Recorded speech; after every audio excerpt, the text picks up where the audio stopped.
on this computer. Here we go. All right, folks, welcome to episode two.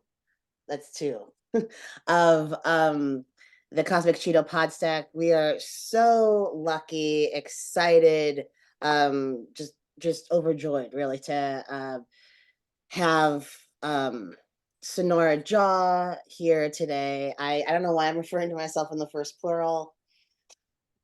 I am so lucky. It's because we are overjoyed to have we me here.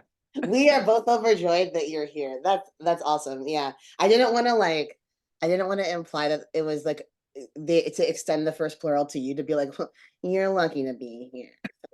it's, Lucky. I it's am like, lucky. well, but I thank you, and it's very sweet of you. But Sonora Jha has been to some really fantastic places as a result of this book, of her first book as well, How to Raise a Feminist Son. And actually, that's not your first book. What am I saying? That's your second book, and your first book. There's just so many things, exciting things happening with your work right now. In terms of like getting reissued and getting released in paperback, but we can go into that shortly. Um, you just to kind of rewind here, Sonora, if you do not have the pleasure of knowing her writing yet, you will very, very soon, because she's really on the rise. She is everywhere.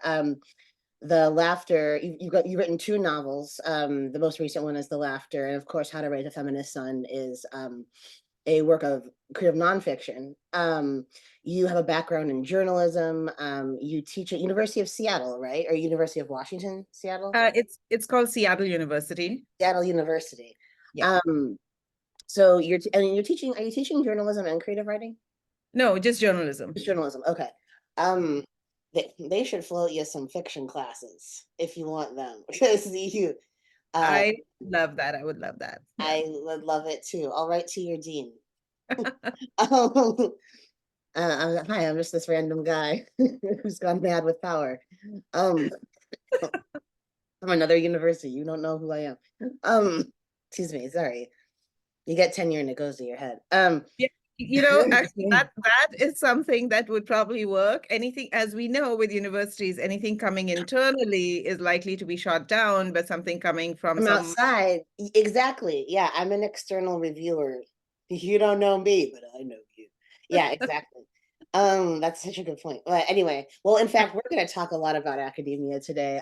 Because to go back to The Laughter, your most recent novel, which is, by the way, a prize-winning novel, and which is being published, and translated around the world. And it is selling like hotcakes, and we're really, really excited to be discussing the Laughter today. But The Laughter is it's a campus novel, right? And it's a dark comedy.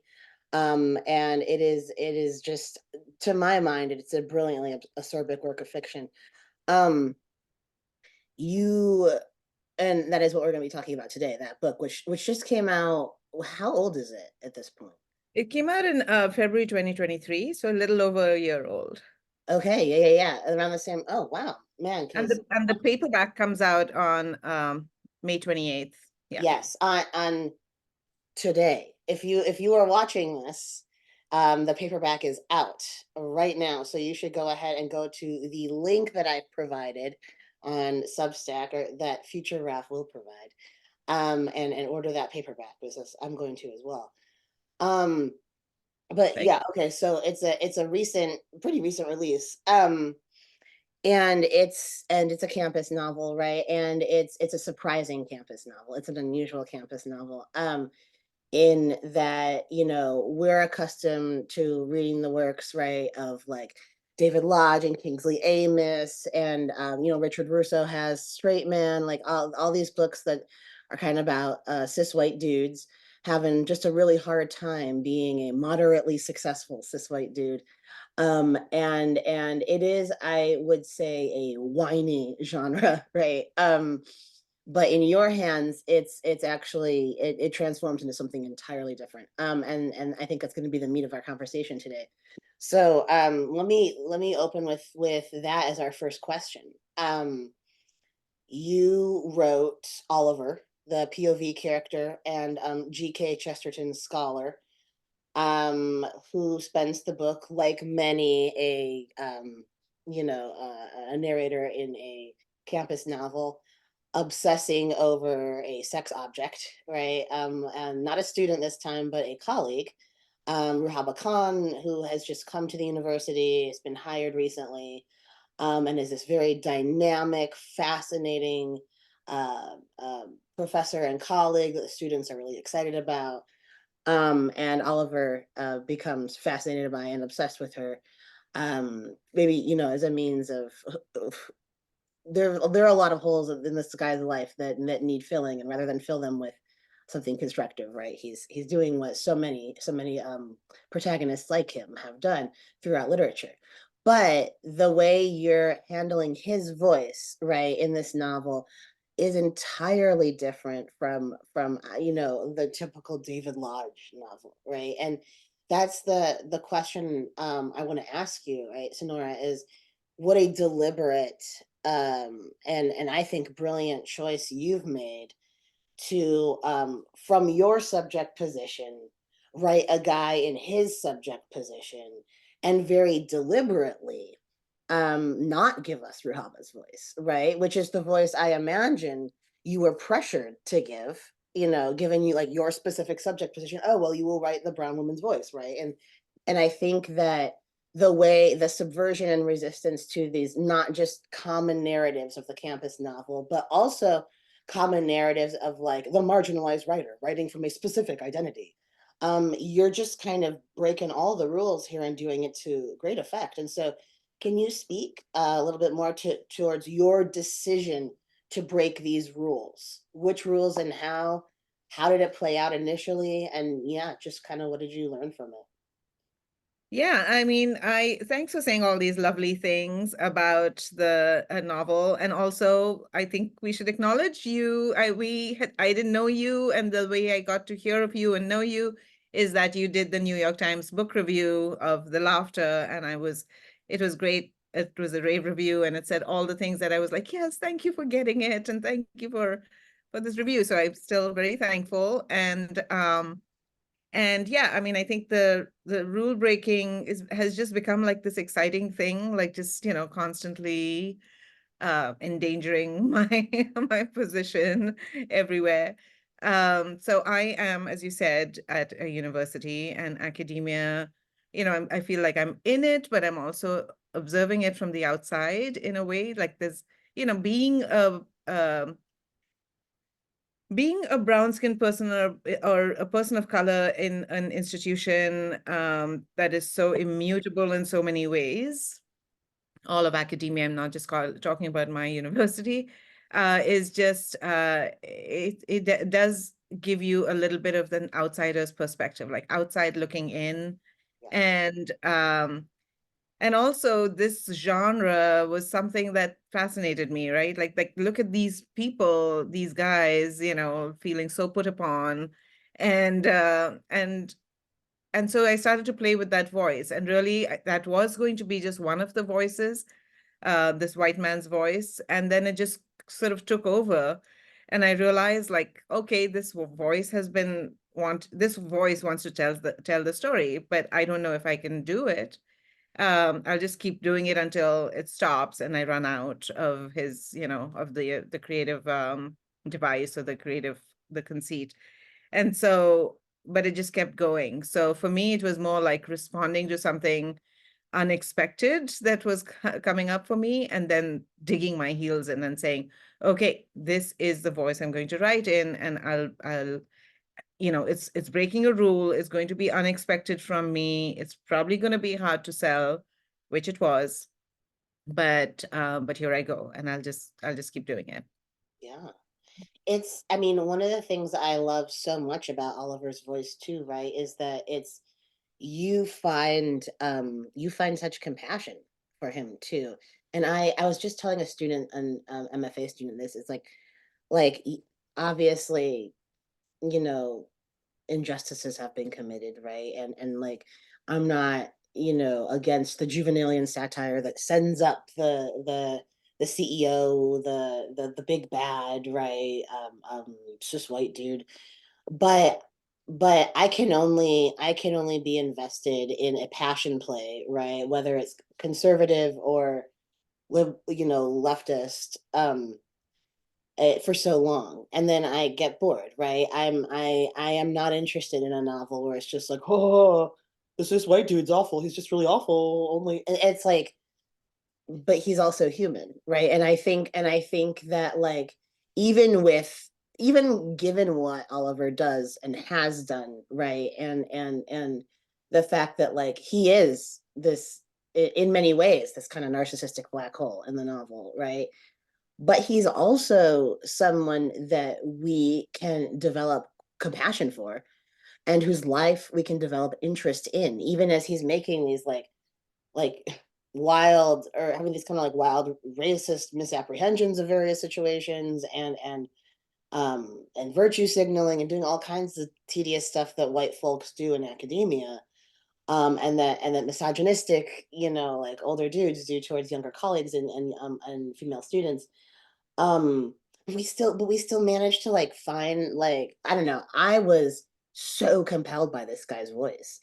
I was like sold immediately. And I remember, I think often actually, Sonora, of the Halloween party scene, which to me is like, man, I bet Philip Roth is spinning in his grave wishing he wrote that scene. um Oh, alive, thank though. Is he alive? I Sorry, sorry, Phil. I know you're retired, but maybe you're not dead. I don't know how that works. I don't know what it's like to be alive and not right. Um, but sorry, anyway, so the Halloween party scene, I think, is a great example of this. The hiking scene, right? Of like Oliver being complex. And I'm wondering, can you speak to Oliver's complexity, right? Like, as a person yeah. who has sustained kind of injuries from this demographic, Mm. in the like, what was it like to kind of like get in his head in that way, compassionately? Yeah, the compassion came later. It came in a second or third draft, even. The first one would be closer to the caricature that you're describing, just like, because I was just so angry. So I was writing the book November 2016. Trump has just won the election. Yeah, I wrote it over a period of about 7 months, the first draft, and that was just like, and then I was like, okay, cannot do caricature, cannot just be, this is not good, right? Um, so then the compassion came in, I really started to dig into, what makes this person the way he is, right? And I think what really helped was that I set it aside and started to work on, I had a contract to write How to Raise a Feminist Son.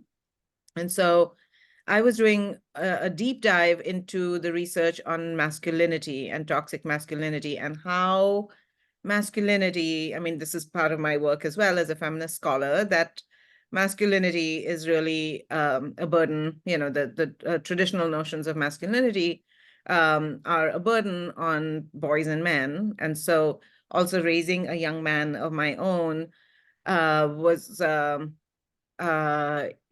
educational, and like, oh my goodness, like no matter how much I try, there are these things that can trap him and prohibit him and limit him from a full spectrum of emotions and a whole fully realized life, right?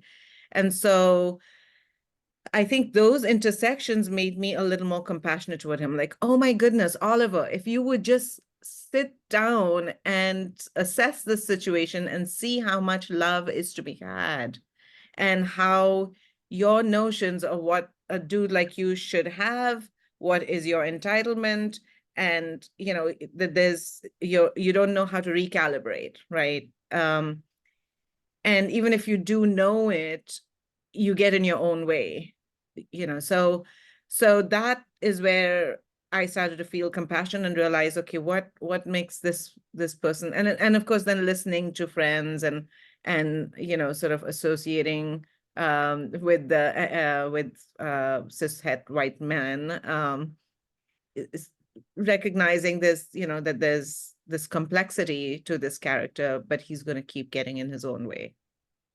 it feels to me as if you afford him more complexity and compassion than the cishet white dudes afforded their own protagonists, when they were dominating this genre, this subgenre. Um, Hmm. it's this like, well, I go back to straight men, right? Which shout out to Richard Russo because he came to visit. He had my job Wow. way long ago, yeah, and he came to visit for oh he just had that nobody's fool, anybody's fool, somebody's fool, who's fool. He had that whole series come out, and he had just had the latest in the trilogy. So he came and visited, and he was actually very sweet. He was really kind to the students. He was a really lovely presence on campus. It was a great occasion for me to make my joke of so many white men have had this job before me that I had to become one in order to to like fit in. I did not make that to his face though. But he was, so just to kind of yeah, he was like really sweet. But the way he sort of spoke, I think, about the protagonist of Straight Man and the way that book is written, there's this the character as actually played by Bob Odenkirk in the show, it became a show eventually. Um Recent, yeah, quite recently, right? Quite Yeah. recently, yeah. There's just he is very self-hating. His father is this academic superstar, right? And he, in the show, he knows all these luminaries like George Saunders and stuff.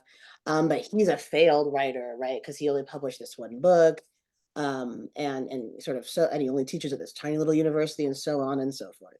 Um, and I think that often is the case, I think Lucky Jim's another great example of this, that these books sort of um they start to drink their own Kool-Aid in a sense, right? And then that kind of the sort of like tedious, petty, warring factionalism of the department that we're supposed to be lampooning becomes like real, right? It becomes like something like with like heft worthy of consideration and energy. Um and it's kind of same with this guy's failed career, right? Like ostensibly Rousseau is mocking, the whole system, right? That elevates some folks and passes other folks over and makes everyone feel small. But then he's also kind of like, yeah, but this guy sort of is a huge failure. Right? And there's this it's the book is less acerbic, right, than caustic. There's this sense of kind of like looking down, I think, on the protagonist. And so Oliver fits the bill, right, of like obscure G.K. Chesterton scholar, right, teaching at this school, that's like it's not whatever Harvard, Swarthmore, whatever.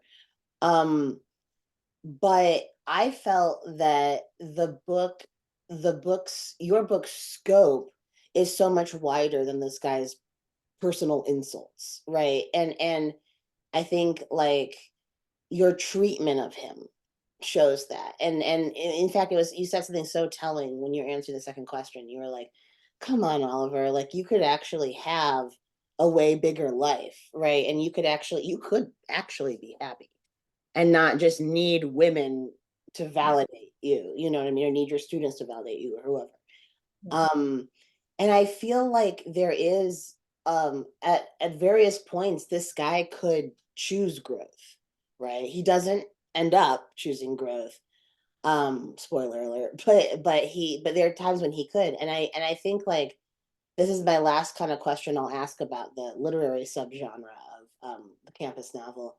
How did you like how are you working to, I mean, maybe this is a weird way to phrase this, but how are you looking to be more optimistic than your average campus novel, right? Or how are you, because I really think that you made this about more than the institution and in academia, right? So how did you make this book that's like, yes, about academia, but not so totally about academia, that we're taking it as like a guiding light, right? That we're taking academia as like something that we should be uh, taking far too seriously, right? Which I think these other novels, especially David Lodge, tend to do. Yeah, so that's a great question. So I think I was wondering, like, am I trying to do too much in this? I love that you have caffeine with you. Am I trying to do too much, And I think I was, and I, I wanted to scale it back, but I also could not help myself, right? So it had to also be about Islamophobia, and in doing the campus, using the campus novel genre or the campus novel as a device or a situation or a place, and a place, yeah, situation, or where Yeah. to situate it, yeah, so situating it as a campus novel helped me organize this thing of like, well, isn't this supposed to be this progressive place? Isn't it supposed to be a place of change and you can have an arc? However, where are the interruptions? And so, really, I was writing a novel about America. Yeah. And and so in that moment, catching it also in that moment of Islamophobia, and look at what is happening now. um, it wasn't a surprise to me as a more recent immigrant. I've been here 20 years now, a little over 20 years, but it still feels so fresh. Like, oh my God, so America surprises me all the time. And so in 2016, with Trump's rise and this whole talk about a Muslim ban, I wanted to write something around that, and the rise of a white supremacist um, patriarchy, right, or a white male supremacy, sort of tapping into that. And then when I go back for a second draft, we have more evidence of that. So there's like, okay, I'm onto something. So I wanted to look at all of these different aspects. My dog's just walked in, by the way, after his walk, so there might be a little bit of chaos. Uh, He look and for him like he's like on his hind legs, like he's like, hey. There's a dog in the novel. There's a dog in the novel. So Oh yeah. it's all in keeping with the conversation. Um, but yeah, so it's sort of making it also about America's response to change, and to the arrival of different people, and to the ascension of different people, right? So Ruhaba doesn't care. She's not playing by the rules. Right. She is ascending, and there's this sort of patriarchal notion toward the immigrant in academia, toward the untenured faculty, toward the faculty of color. Like, hey, we want to support you. Come on in, assimilate, like, don't be different. And I wanted to write about student protest. And here we are again, like, look at what's happening at Columbia University and other campuses with both in the intersection of Islamophobia and student protest. So I wanted to tap into all of these things, like, here comes change, and look at how America, this big melting pot and all these things, look at how America is responding to it, and then situating it on a campus and using the tropes of the campus novel to sort of append the the traditional voice, and also not flatten the object of desire, that is Ruhaba. I wanted to do that as well. Like, hey, why do we, when we are writing the campus, or just like the obsession novel, right? It's also the obsession novel. Um, like, why does the object of obsession just become an object of obsession even for the reader? Like, how do I, for me, it was exciting in terms of writing. How do I bring this person to life uh from under the skin of this guy? Like, he doesn't know that he's bringing this person to life. In his obsession, the conversation with the reader is like, do you see what you're not seeing? You know, that's Well, what I want to get at. Yeah. yeah, thank you. That's a fantastic explanation of it. And it actually makes me want to shift focus now to Ruhaba.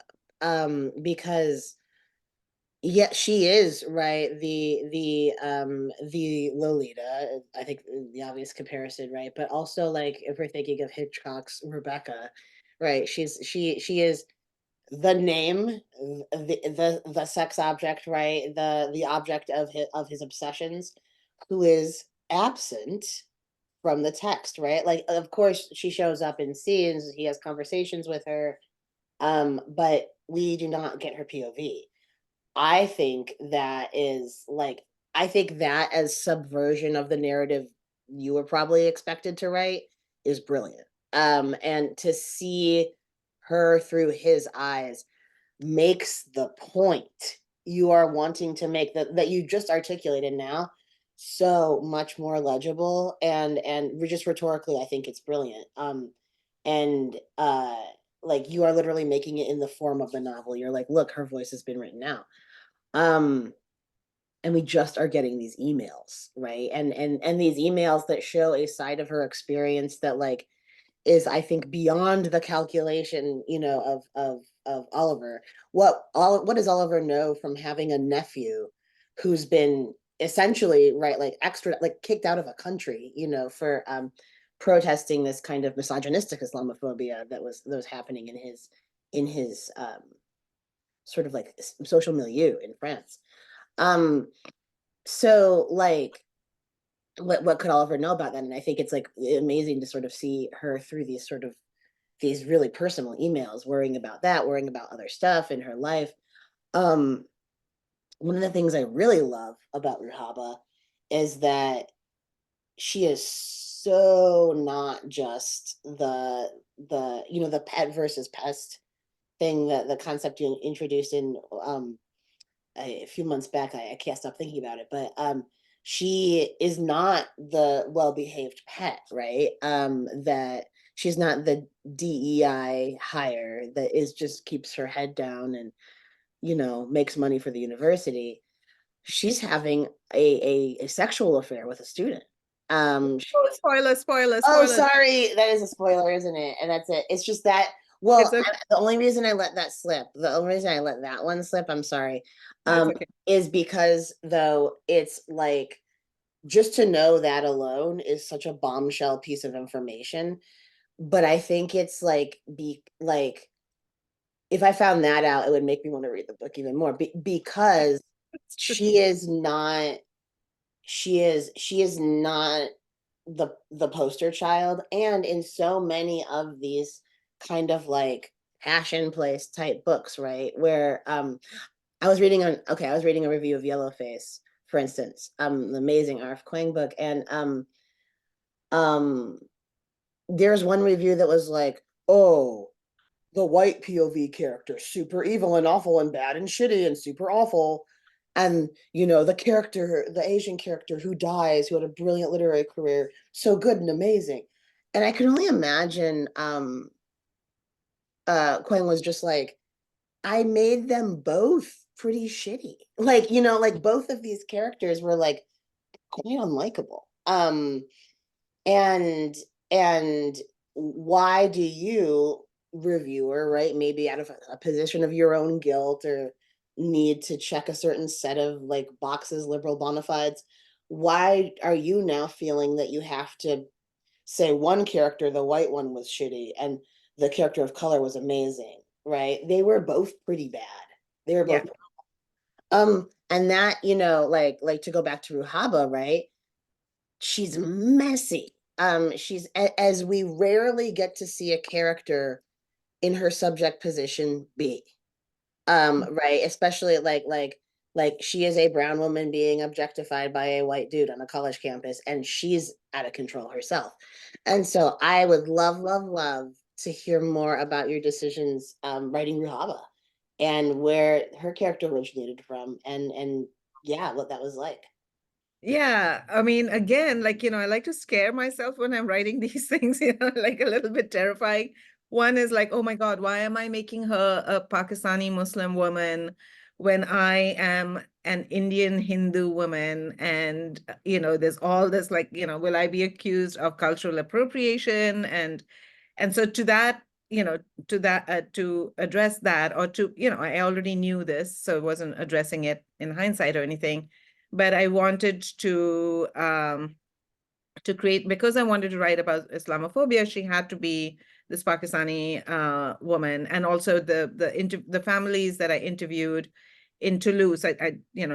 As a journalist, I cannot start writing even fiction without doing a ton of research, right? Also as an academic. So I'd interviewed these families in Toulouse in France about their experience, and I met this Pakistani family it was fascinating because they're also a little bit on the outside of the outside. And so writing about that felt like true to me as well. And so with Ruhaba, I had to be careful. And so when people said, "Oh, why don't you write more in her voice? Can we get half the novel in her voice?" Right? That was some feedback from agents even. And I was like, "No, I cannot because I do not want to appropriate her voice. Love the pet in the background, um, but I'm very comfortable appropriating Oliver's voice, but I will not appropriate her voice. I will do it through email and things because the positionality is wrong. Like I cannot do this. At the same time, I want to bring out the complexity because I don't want her to be the other thing with America and Islamophobia is like, oh, let us rescue the women in Afghanistan from the brown men, right? And so I wanted to address that because, again, in the research, Spivak and others talk about the positionality of the woman as the rescuable woman from the brown male. And so that's something that all of us like, oh, this nephew, is he come here for, to do this? I must now protect her, right, as the white man. So it's again America saying, let us protect these people from their own men, right? These women from their own men. So I wanted to bring that out too, but I also wanted to be like, she's not the rescuable woman. She's not going to be the woman worthy of rescue, right? And so for that, the woman of color who is virtuous, demure, doesn't laugh too much, so that's why the laughter, because that's basically what pisses him off. Doesn't like fully expansively be an asshole, right? Like no, she's not gonna be, she's horrible, as you said, she's messy, she's out of control. So the woman who's controllable and worthy of all the good things we want to give her, right? Just like, why can't you play by the fucking rules? So so if she's not going to do that, is she still likable? Like, and I hate to do this. Like, I was like, write a likable woman, Sonora, you'll get in trouble if you don't write like write a little complex, but also likable. And I was like, nah, can't do it.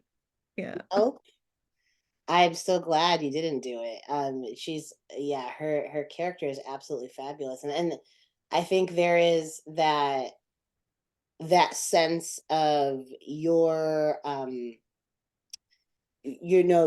like privileged position in the hallowed halls of academia, being contingent upon being well behaved when you're marginalized in a certain way, right? And I know we've talked about this of like, you know, as a person of color, as a trans person and queer person, right? Like there, it's you really feel the contingency of just kind of like, okay, but we Yeah. did roll out the red carpet for you, and you're still being kind of an asshole. So Yeah.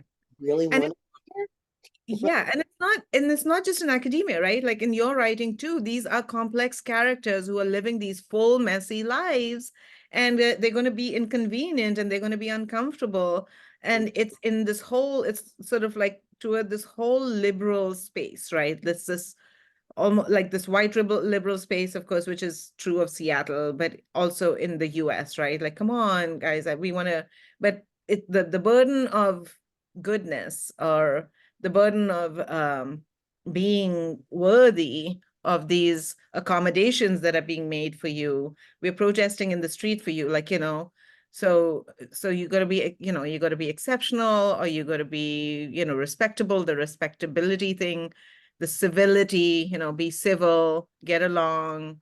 That's still so present. And so if you're going to be messy, inconvenient, and probably a little bad, then come on, the deal is off.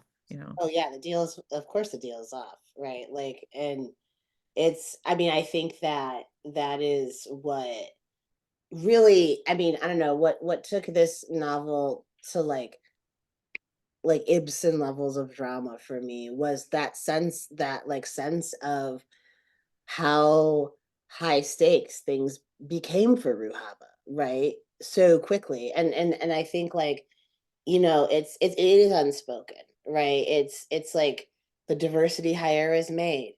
Everyone is happy. No one states outright that a diversity hire just happened, but Right. it's clear. We all know, I know like I know I tick some really useful boxes for you. But then when you inevitably cross the line, and that could happen immediately or that could happen years hence, everyone's like, uh-oh. Hmm. Um, I don't know if you were debriefed on this. You should have known this just by virtue of being who you are, but you've now crossed the line. Yeah. You are imperfect. You've gone from pet to pest. Mhm. And I think actually that maybe that would be my next question, is if you could talk a bit more about this pet to pest kind of paradigm, and how that plays into what happens in the novel. And maybe if that's any like something that you if you've encountered that in your own experiences in academia. Yeah, absolutely. I'm a full professor now, so I can talk about these things without feeling anything. Everyone in this Zoom has tenure. Everyone. I know. Yay. Oops. Yay. I know. I'm like, sorry, I'm gonna say everything now. Exactly. Yeah, this it's pet to threat, because I think It's a more threat. than pest. Yeah, because a pest can be just swatted away, right? Whereas a threat is like you don't know where. Yeah. Yeah. So I learned of this term, and I mean, thank goodness for terms like this, right? Like gaslighting and mansplaining, and because they explain a phenomenon that you've been experiencing, but you just wonder, like you just cannot, it's language helps, right? So pet to threat was something that I learned of later, but as a term, it's from research into in academia, and especially with people of color, that yeah, you hired as this person who's going to educate us, right, in gentle ways, and then when you assume a position of power, and you're actually just doing your job. You're just doing your job, right? But that seems to be, and sometimes in doing your job, you're calling people to say, like, this sense of entitlement, or this sort of coasting that you've been doing is ending. So I've had some experiences where I've had to have conversations, say as a department chair, I had to have conversations with some faculty that did not go down well, because they were stunned that I could ask them to do more service, or say, hey, there's, something up here and we need to talk about this, because I was just going to be sort of like checking the boxes and keeping my head down and doing the service Mhm. rather than being a leader, right? That's something in academia, women and people of color in positions of leadership still needs to look like service rather than leadership, because leadership can also make other people uncomfortable. And so, it's that's the old misogyny and sexism. What does leadership look like for a woman? And in academia, because we have this thing of, there's the teaching, scholarship, and service, for women, it really does look like service, right? And I was like, gentlemen, I am not servicing you. Mm. I am Mm. Yes. right? Wow.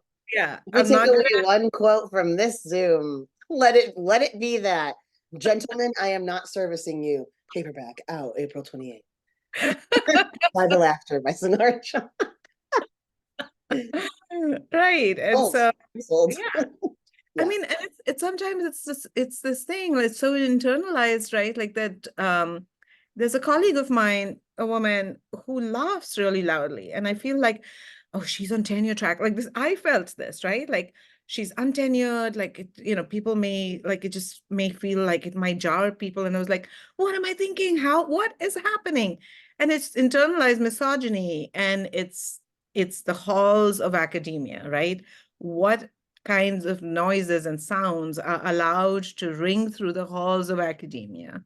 How much noise are you making, and who's making that noise, right? Whether it's protest, whether it's laughter, whether it's a false sense of humanity of yourself, all those things matter, and so all those things come back to bite you. So that's Absolutely. the threat thing. You become a threat when you think you have power, right? When you've been put in a position of power, And that's why we find that a lot of women of color, especially in academia, burn out really quickly because in small ways that are so undefinable, they come for you. Like it's just like you cannot, and you keep gaslighting yourself and saying, wait, I think I'm being too sensitive, or maybe I don't understand this, or maybe, yeah, like, I'm not playing by the rules, and maybe I'm not a good leader after all. So it's so much of the internalized stuff and the external stuff that's working against you. So leadership could be a threat depending on your positionality, right? Like, and I'm sure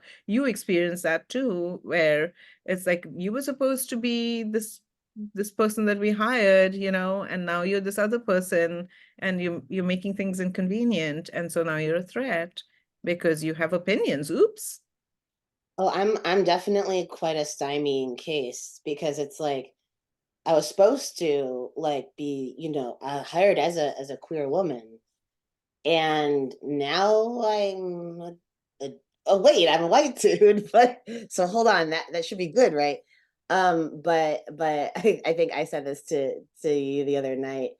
I am very much the kind of like old cis dude in academia, who's a misogynist. I'm good. I'm that guy's worst nightmare because I'm like, yeah, I'm also a white dude with tenure. Used to be a girl, so I'm gonna make your life very unpleasant. um, but actually, kind of back to the, like being a faculty member of color at a PWI, right? Or specifically being a woman of color and a faculty member and senior faculty and being in a position of leadership. This I'm reminded of this like really excellent Atlantic essay called "Death of an Adjunct." And I don't know if you'd had the chance to read it or familiar. It's this really harrowing story of this brilliant, young Black woman professor who was essentially driven out of like off the tenure track just by pure like psyops, just psychological operations and this sort of constant low grade, persistent, um, you know, like negativity, right? And gaslighting and just wearing her down psychologically so that she had shifted off the tenure track and the stability that kind of guaranteed her and back into the sort of contingency nightmare contingency of adjuncting just to get away from the service being heaped on her, the just the kind of really hard aspects of being a member of faculty.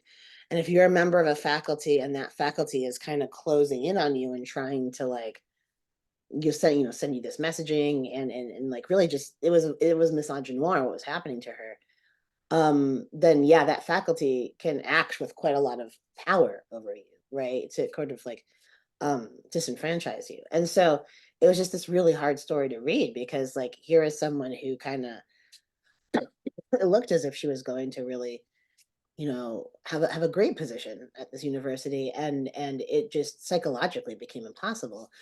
And I'm reminded of Ruhaba, right? I'm reminded of how how high stakes this becomes for her, um Mhm. and how adapt like like I mean obviously you and I are both extremely against the kind of like unsafety and ethical breach that would you know be entailed by a relationship with a student, a sexual relationship with a student, like that's never okay, right?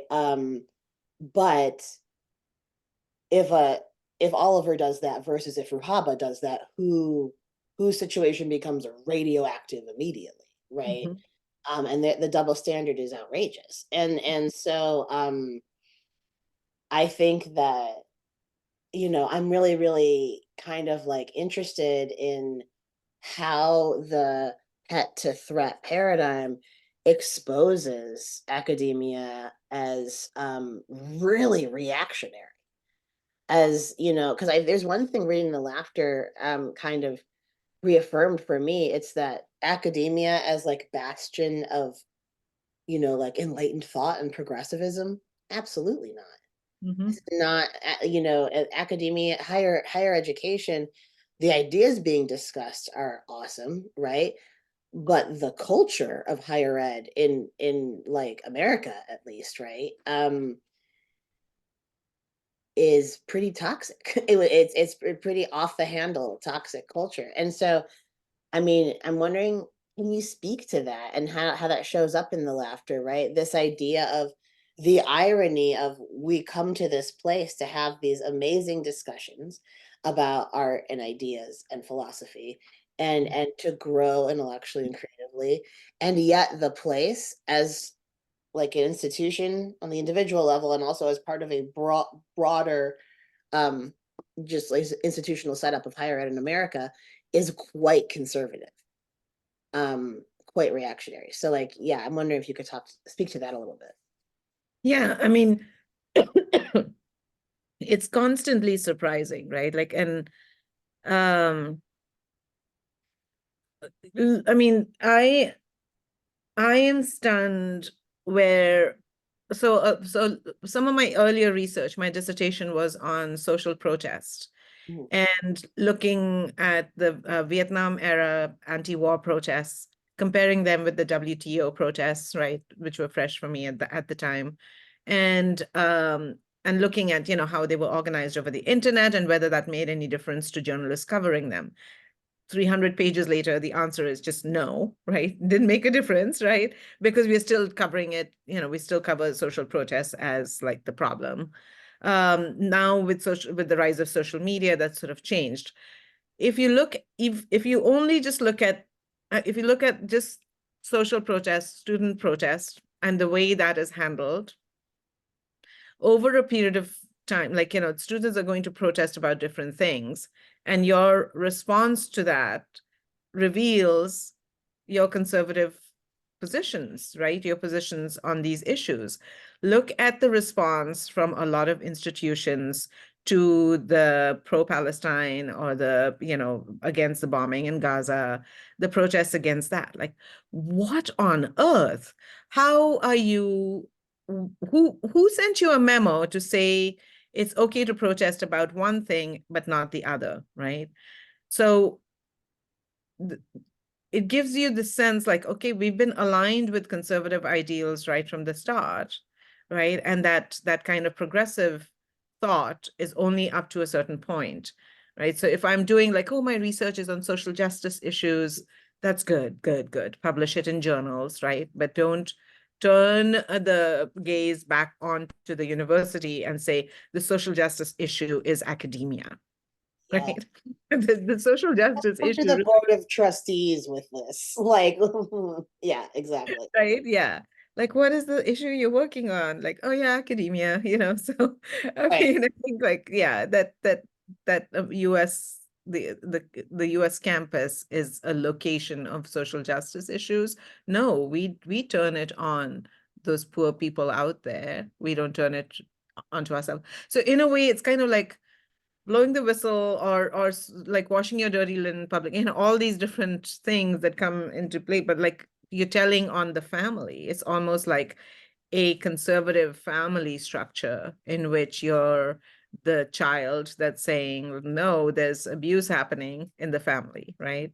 um so yeah, I mean, I think I'm still trying to understand it, Raphael. Maybe you can explain it, like, you know, where does the line get drawn where now we're suddenly conservative, whereas all this time, I mean, my first few years in academia were blissful because I was just like, this is great. I'm in the, you know, life of the mind. I'm living the life of the mind, you know, a life of letters. I'm going to just like, you know, blossom in this place. And then you start actually living in the place rather than just living in the mind, you know, dealing with actual people. And it's disappointing and heartbreaking. Oh, certainly. And I think like, I mean, just as you're speaking, a thought that came to mind for me was the very corporate structure of the university, right? And the university as, yeah, a place that has a C-suite like any other incorporated business entity. It just the C-suite just happens to be right, like the president, the chancellor, the highest up admins.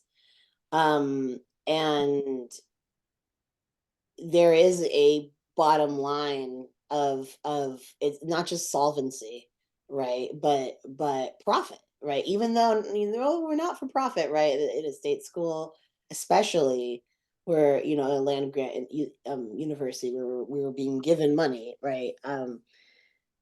It's there's still a sense of wanting to always pad the coffers, right?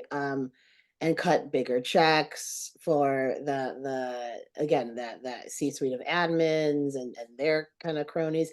And so like there really is this sense of which actually a straight man does capture as well. And I think your book captures too this sense of like, yeah, but like what you just said, right? Like, yeah, oh, that's awesome. Oh, your research, how nice. Oh, you published in a nice journal and it, like, you know, brought some, you know, prestige to your department, to the university. Good for you. Okay, now shut up. Shut up. Shut up about me. Shut up about what I'm doing and what I'm saying, because I gotta keep this place afloat. I'm, you know, like there's sort of a sense like towards the faculty, right, and the students that like we are kind of like the on the ground foot soldiers who keep the place running. Students as a source of revenue, right? And faculty as kind of like the crew who cleans the ship. We swab the decks, right? You want to come here because we published a nice article about social justice, you know, and you read it, but really at the end of the day, who's your daddy, you know? And it's like daddy who ends up being the again the higher ranking admin. And I think that you know, you can see really pretty egregiously, right, the spectacle, the optics of the university, when you look at stuff like athletics, and you look at universities like Louisiana State University, right, where the Tigers coach gets paid $2 million a year, maybe, I don't know, the 2 or 3. That's where I got my PhD. For Really, this. that's where I did my VAP. Oh, Oh, that's wild. Yeah. wow. That's so cool. And you were in journalism then? Yeah, the Manship School of Journalism, of Hey, Mass Communication. Yeah. that's awesome. Did you go to New Orleans a lot? Yes. Yeah, it's that's we should talk about New Orleans. Yeah. Um, yeah, I had a great time teaching there, but it was intense to watch, you know, right? People reacting to the Tigers and being a Yeah. 19-year-old kid, and I'm not even gonna go into D1 athletics life. Oh gosh, don't get me started. I'll get Yeah, fired whether I have okay, 10 yeah, I can't. We're not even D1, and I won't even get started. But yeah, like there's that going on, right? But then there's also this whole like money is moving hands, exchanging hands in some big ways. Donors are getting involved in some big ways. Fundraising is happening, and like I mean, it goes all the way to the top thing is happening for LSU and other Southern Conference schools Mhm. vis-a-vis athletics intensely, right? And so I only bring this up to say that like the university as a corporate structure really makes it hard for us to kind of try to keep returning to those like truth and beauty ideals, right? That like we're here to talk about. We're here to do the life of the mind thing. We're here to get creative. I just want to teach, right? I love teaching. I just want to fucking teach. And yet, you know, there's all this stuff intervening, right? There are all these like business interests, right? And there's all these like optics being considered. And you are like, you're like, do I work for a corporation? Yeah, you do. You work for a corporate entity. Um, you may be talking about Socrates, but you're working for a corporate entity. And so this actually takes me back to the student protest piece of the novel, because I love how you built that in. In my debut novel, I wrote about Kent State. I'm always like really interested in like the student protest, right? As a needle mover. And you know, as you've been mentioning, right? Like schools like Columbia, Pomona is another great example. Mhm. These bigger name schools, when these protests happen, it makes the national news. Yeah. at an Ivy, at a name brand school. And so can you talk a little bit about how student protest figures into the novel? Because it really gums up the works for Oliver's best buddies, right? And kind of like what your decision was to have a student protest, and then maybe even more broadly, um, how these protests can make the news and sort of like draw people's attention to like culture war stuff that they might not have noticed otherwise. Yeah. Yeah, this is great. So I advise the campus newspaper, Mm. and you know, it's fascinating, and it's a role I want to continue to do, even though now I'm an associate dean and things, and uh, So you're yeah. gonna change it from the inside. But they keep writing these uncomfortable stories, that just question things. And so we had some protests on our campus, like, as so many people did back in 2016 when I was writing this too, because I was really inspired by that, because students were asking for this critical whiteness studies, which is what makes it to the book. Um, and it's making everyone uncomfortable, even though, like, yeah, we're supposed to be about social justice, but you're taking it a little bit too far. You want, yes, we're getting you people of color, we're getting you all the, we're getting you queer faculty, we're getting you all these things. Don't worry, the goods are coming, right? It's going to be slow. But what are you protesting about? What? You don't even want the white woman anymore, so there's all of that, there's all of that going on.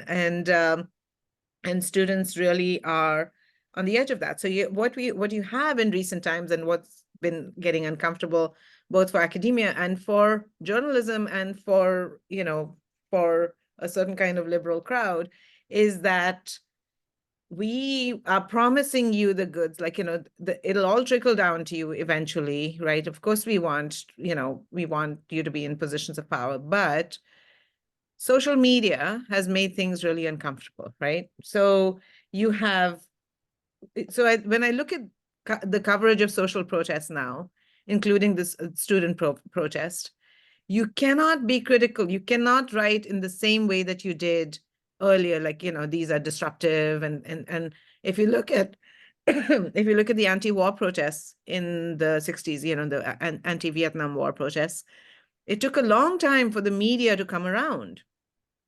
They were still covering the protests as like people going out of control, right, on campuses. And it took a long time for anything to change. So now when you have social media, when Darnella Frazier can record on her camera the murder of George Floyd, and that is the journalism. She won the Pulitzer Prize for that, this kid who's standing at the bus stop, right? This Black kid. And if that's going to be the new journalism, then how does the Washington Post and the New York Times stay relevant? They've got to cover this stuff because it's physical things happening, right? It's not just a letter, or it's not just conversations. Students are out there marching. I think most change in America and most consciousness raising has happened because of social protests. It doesn't come easy. And you have to put like young people's bodies in the streets marching. If you look at the George Floyd protest, that finally now we believe that we are not in a post-race society. Oh my gosh, there's still racism. Oh my goodness, right?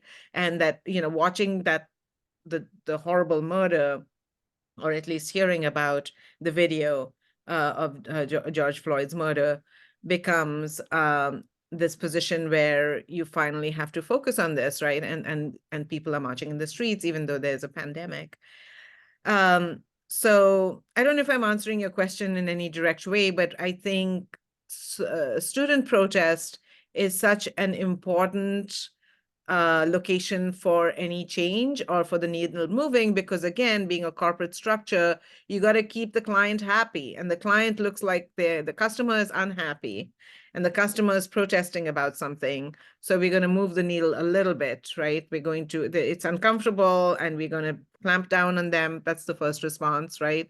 We're going to clamp down on student protest, but it's going to keep going on. Like, come on, have you not learned anything? Read my Yeah. dissertation. No one reads it. But yeah, so I think students are the ones that lead that. And I think, even as a faculty of color, watching those students ask for more diversity in things. And I remember going up to them and whispering and saying, thank you, because these are not the conversations that faculty, you won't find, why aren't faculty protesting, for instance, right? Why aren't we sitting around like leading protests and things? These are our jobs, right? But it's the customer that has to protest. And when the customer protests, we get a little bit of change. Yeah, I think that, yeah, that the really the student as consumer paradigm has always, Mark Fisher talks about it in Capitalist Realism, really in such a smart way, where like, yeah, the student as consumer paradigm is infuriating because you have it shows up in the eval, it shows up in all this stuff, Yeah. right? Except when, in the case you're talking about, where it's like, okay, yeah, I will vote with my dollar.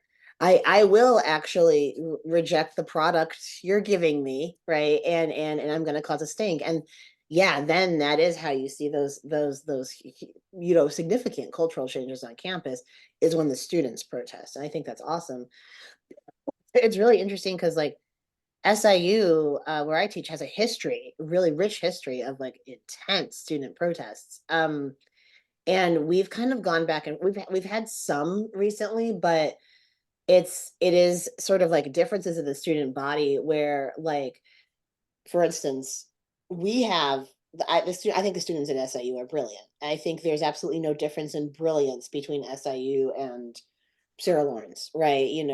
Pomona College, Harvard University, no difference. There's a difference in enfranchisement. There's a difference in who are the students who are working 3 jobs just to get the degree, right? And who have so much going on, and who are burnt out, and who are exhausted, and who didn't come from a high school where, they were driven to school in an SUV, and the teachers were like, we care about what you think and what you have to say, right? That wasn't happening for them. They were just a number, they were being processed, right? And I think like there's a student who's got a whole lot of brilliance, a whole lot of talent, a whole lot of ideas about how the university and the world could be better, right? But doesn't have the sort of the sense, right, of like Robert's rules, right? Or like the fact that like actually going and occupying the dean's office, the chancellor's office, the president's office is an option, right? That's something that can be done. And it has happened here with us. I think recently they were trying to add a cop academy, and it was like 20, I think it might have been pre-Trump, but it was huge protest, right? So it was like Cop 20. Academy, like as part of the criminal justice education, or what? Yeah, Okay. yeah, yeah. Wow. I know it was, and people were like, nope. And that was a big thing, right? But we don't, so to kind of go back to the like Columbia Pomona thing, right? It's like we don't have a student body that can just spring into action in that way. Um, just because being able to spring into action that way does entail financial privilege, right? And I Yeah. know this because I've been the kid who sprang into action, right? Like, and I was financially privileged as a young adult in college. Um, and that's so interesting to me, right? Like the universe, like it's because like there's the university that is like the cultural needle mover, right? It's like there was a pro-Palestine protest at Columbia, and then it got broken up by campus police. Everyone's looking at that. Everyone's talking about that. That's in The Gray Lady. She's, the New York Times is covering it, right? And like, I'm like wondering if, you have a sense of how this enfranchisement, well, really, as an educator, Sonora, how students of all income levels, right, and of all backgrounds can be given this sense of enfranchisement, right? What should we do as educators? What are some messages we can share with students that could give everyone the sense of like understanding of like, hey, there is this thing you can do, right? You can protest even, and even if it's not your assembly, right? Like you can protest in other ways. But I noticed that like there people, unless you have quite a huge amount of privilege, there's not a sense of understanding of using the press, right? How can the school newspaper be used? How can the op-ed column be used, right? Using social media to organize. There's not that sense there. And so I'm really wondering if you have any thoughts on that for educators and students. Yeah, I mean, I think faculty who have relative amounts of power, right, after tenure and things, I think faculty can organize around these issues when we don't see that the students are empowered and that they don't have a sense of entitlement maybe that comes with having financial privilege, right? I teach at a private university where there is a sense of entitlement, and that's put to good use most of the time. We have these other things, of course, that can be problematic, like evaluation and, oh, why didn't you give me an A, right? But um but I think faculty can encourage that. Faculty can talk about social protests and also really, so we keep having, different institutions keep having these things about rules of student protests and rules of, student engagement and, protest on campus and things like that. And for us to be vigilant about the free speech rights of students, right? And educating ourselves on that, and educating ourselves on student press, student media, and the rights that they have, and letting students know, like, hey, these are the rights, and this state gives you these rights, right? And it's not, you're not, it's surprising to me when students say, I think I might get kicked out, and I say, you're not going to get kicked out for this. Like, yes, there's a student handbook, you got to stay within the realms of that, but also if the student handbook is being revised, that's where faculty have to help, right? Like, we have to be vigilant because we know, our students are barely getting to study these things, right? And we know how these things can be weaponized. So for us to be vigilant and talking about that, and always referring to it as a free speech thing, because that gets to the heart of America and what it means to be American, right? So I think we can also weaponize things, except don't want to use terms like weaponize. We can, I don't know, we can seed things, right? SEED, yeah. Yeah, yeah, Yeah. absolutely. And we could start with by teaching books like yours, right, that demonstrate that like yes, it's a campus, but it doesn't need to be an ivory tower. In fact, it can be microcosmic of the larger like cultural milieu we find ourselves in. If we Mhm. make some moves on this campus, that could have a ripple effect, right? Yeah. Like we don't need to feel isolated. We don't need to feel like, oh, it's academia, it's disconnected from reality. In fact, it's where we rehearse reality. In fact, it is more reality in some ways than certain versions of reality out there. Yeah, and this just struck me, right? Because one thing that's frustrating me too is like, here comes the 2024 presidential elections, and look at the two people. Like, it's going to be so hard to watch those debates with like these two. I'm sorry, but like, I'm not being ageist. Like, I don't want people to come after me and cancel me for that. But it's like, look at these two doddering old white men. You're already gonna get canceled just for talking to me. You've conceded to this interview. You're canceled. Sorry. Guilty by association. Okay. The But cancellation of yeah, like, Sonora Jha. look at these two guys. Like, so where have we not failed as academics? Have we not failed as institutions of learning, that we are not sending up new, fresh leadership in America? Can we not look at this as a problem? Like, what on earth is happening? America is supposed to be this great country, and we don't have enough young people who are signing up for leading the country. Mm. I mean, yeah, it's that is such a it's an excellent point, and I think what is to me it feels like there needs to be a lucidity about the roadblocks that are being put in place at every level, at every so for instance, right, it's like what is keeping the young people from wanting to run the country, right? What is keeping the young people from having access to being able to run the country? And I think like yes, it's all the obvious shit, right? Yes, it's all the like racism and misogyny and so on and so forth and ageism, but it's also the roadblocks that happen at and you know as part of higher ed, right? As part of these degree granting institutions that are supposed to empower people, that are supposed to help people flourish, right? Well, it's like but there's also this like messaging that's happening, right? And Mhm, there's also this like these like cultural conflicts that are happening. And there's also the fact that like, yeah, the place where you're learning about truth and beauty is also has a corporate structure to it mhm, with mhm, a bottom line driven ethos.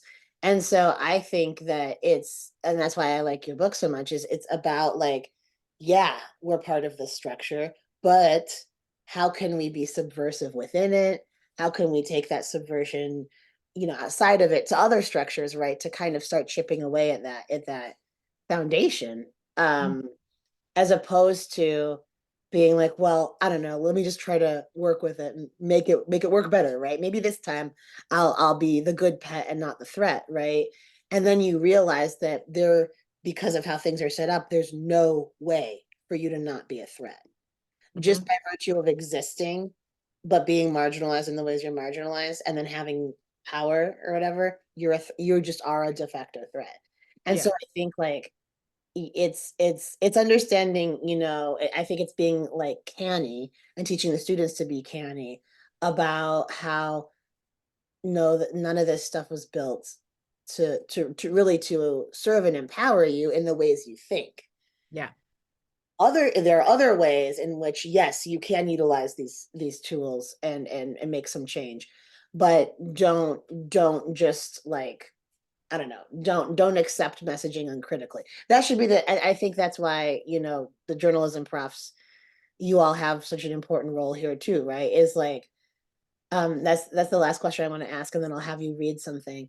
How do you as a journalist um deal with this like I don't know, fictive idea of objectivity, you Yeah. know, Yeah, and by walking in on the first day of class and saying there is no such thing right, as objectivity in yeah. journalism, right? The only thing you can aspire to is fairness.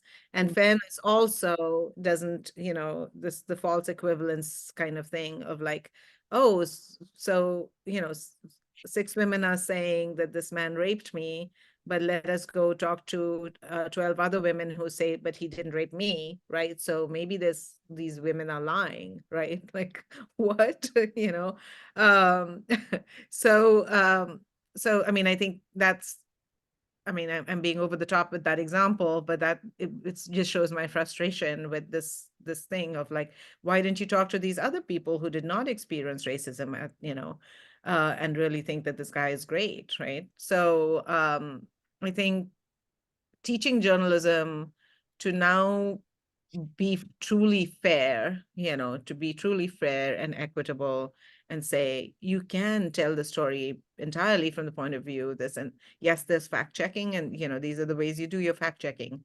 But objectivity, oh my goodness, how? If you're a human being, you're not going to be able to be objective right from the time, like the way you frame the pitch that you make, right, for the story, the ideas that you come up with, what your attention is focused on, the way you fit into the organization structure in this institution or this publication or this news organization. All of that affects your objectivity. So there's no such thing. But let's aspire to fairness and redefine what fairness means. absolutely. And I think like, I mean, there was a time that, you know, very recently when no one would dare challenge the objectivity of the New York Times.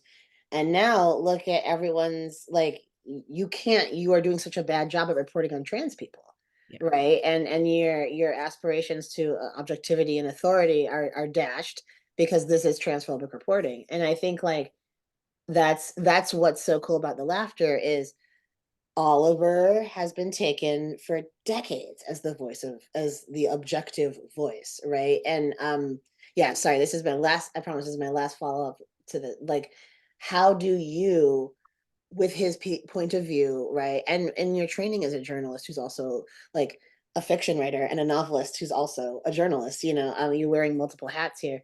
How are you playing with like the fake notion of objectivity, right? The like the voice that wins by fiat just because it's the most masculine and the most white. And Mhm. how are you kind of, how does the book play with that? Uh I think it plays with that to great effect. Yeah, thank you. I mean, that's exactly what I want to mess with, right? Like, if he is the one who gets to tell the story, it's really like, one of the big themes is who gets to tell what story. And he's the only one that's getting to tell us this story, right? And of course, things are changing. So people will be like, oh no, there's so many voices of color now, and there's so many queer voices that are being published now, right? Like, it's like, boom, is just beginning. And of course, a lot of white men are like, no one's publishing white men these days. I hope you, as feel differently, right? I But really do. yeah, I've always like when people do that, I'm like, you guys relax. yeah. I'm But gonna start using you as an example, right? Be like, I have a white man friend. He's doing pretty well. Yeah. Go on. But yeah, so so everyone thinks like, oh, this is a golden age, like so much is happening, and it's just like such a blip, and who it can be taken away any moment, right? And this is we are very well aware of that, and so I think definitely. Wait, what was your question? How how Oh, your objective. objectivity, yeah. Mhm. Right. So who gets to tell the story? And so are we getting the objective story? Are we getting all sides? Are we getting, is this a fair story? And I want that to be the discomfort while you're reading the book, right? Like, oh crap, I've been getting this point of view. If I definitely read the Goodreads reviews, and it's really interesting how some people get mad at this book, and typically I think, like, from what I can gather, it's white men who are like, oh, you think that all men are, no, I didn't say all men are like this. I said one man is like this. Why do you think all men are like this? So And the question around, yeah, I love that. right. But I think what is not being heard, what voices are being erased, right? Uraba is definitely an erasure in this.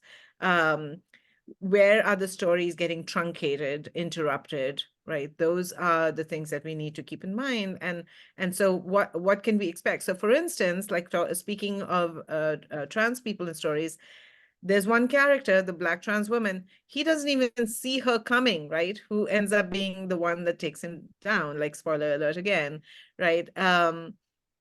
He doesn't see her coming. And I have a friend of mine who's a Black activist woman, and she was like, it's so interesting. I was getting worked up that, oh my gosh, we, like, why is this Black character sort of erased from the book? And I realized she's erased, that you're using it as a particular thing. Like, she's a Black trans woman.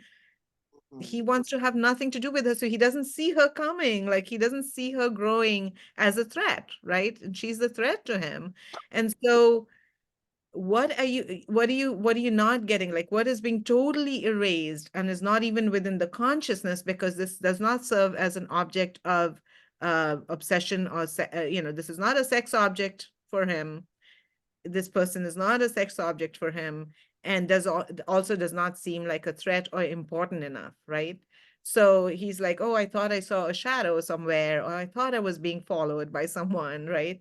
So I mean, and those are not the very obvious, like, on the nose things in the book. And I feel like, I hope someone gets this, like, gets the point I'm making with this one, that you how would you be objective if you do not even see certain things, right? You don't see it coming. You don't see it. That's not your lived experience, and that's not your desire. You don't think that's where your bread is buttered.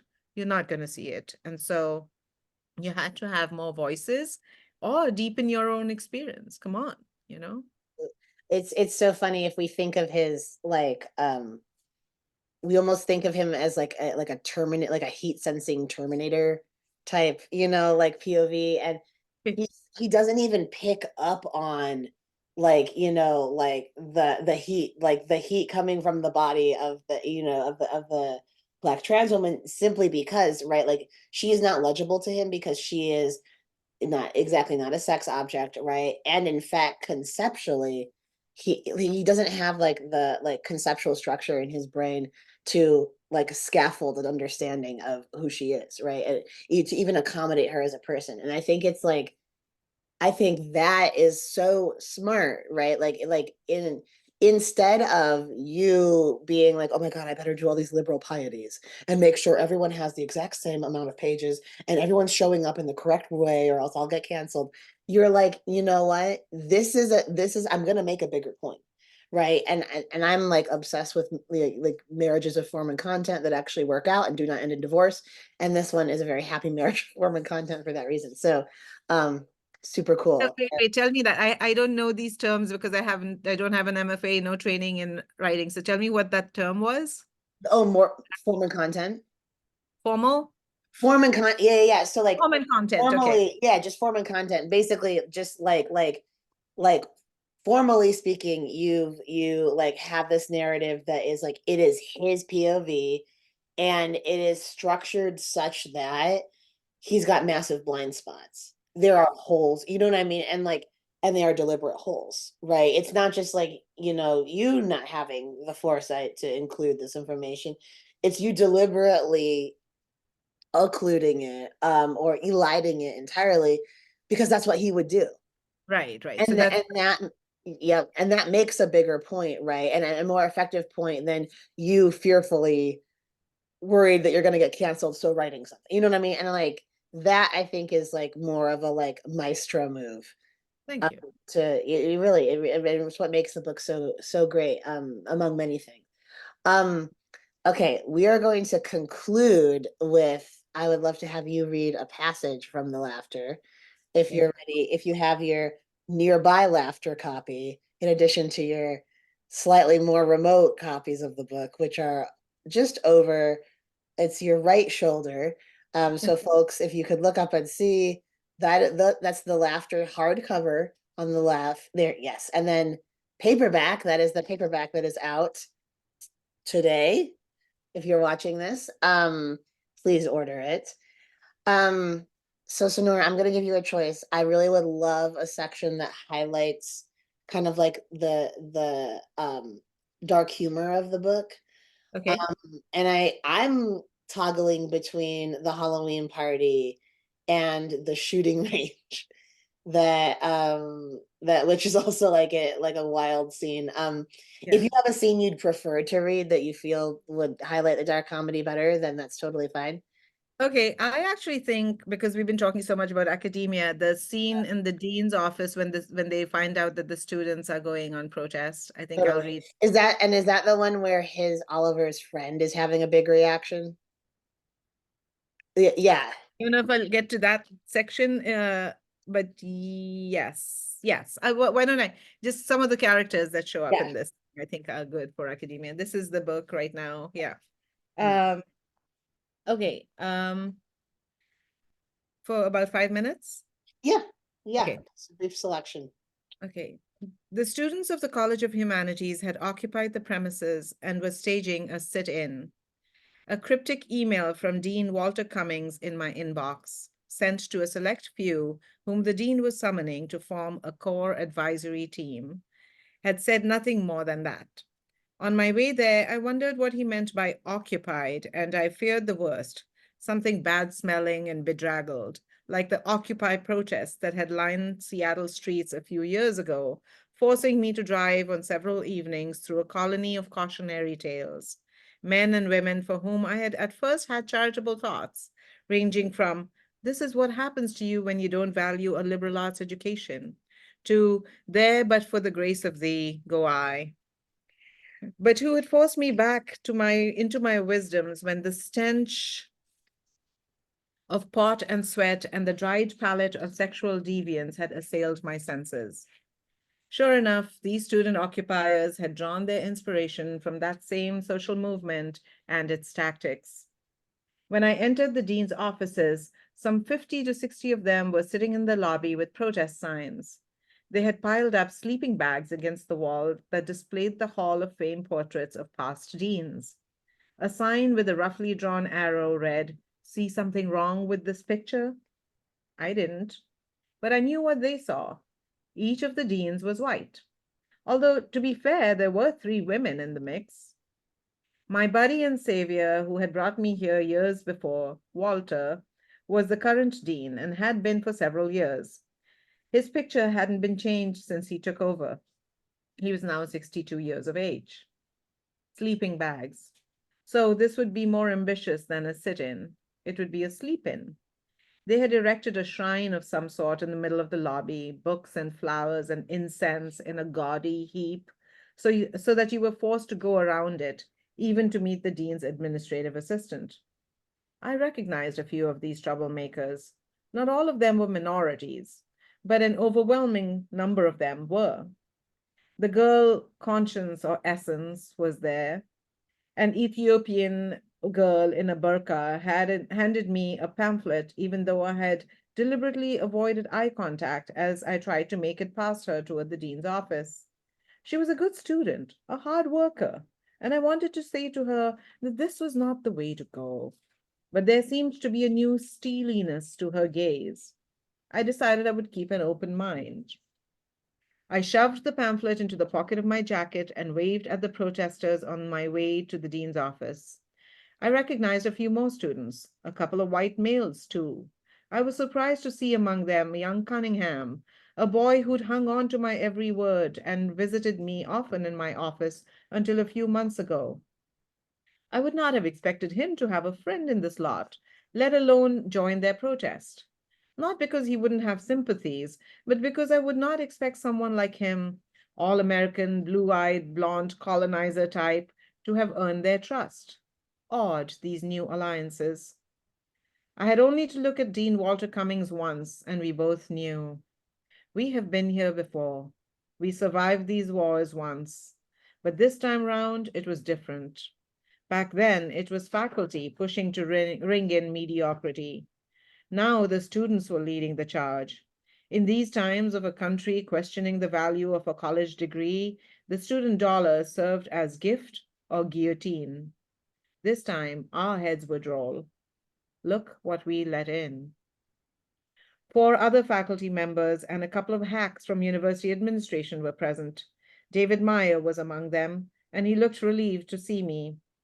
Each of the people in the room was holding a mobile coffee mug close to them, like some sort of symbolic reminder that America still had recourse, if all else failed, to nuclear weaponry.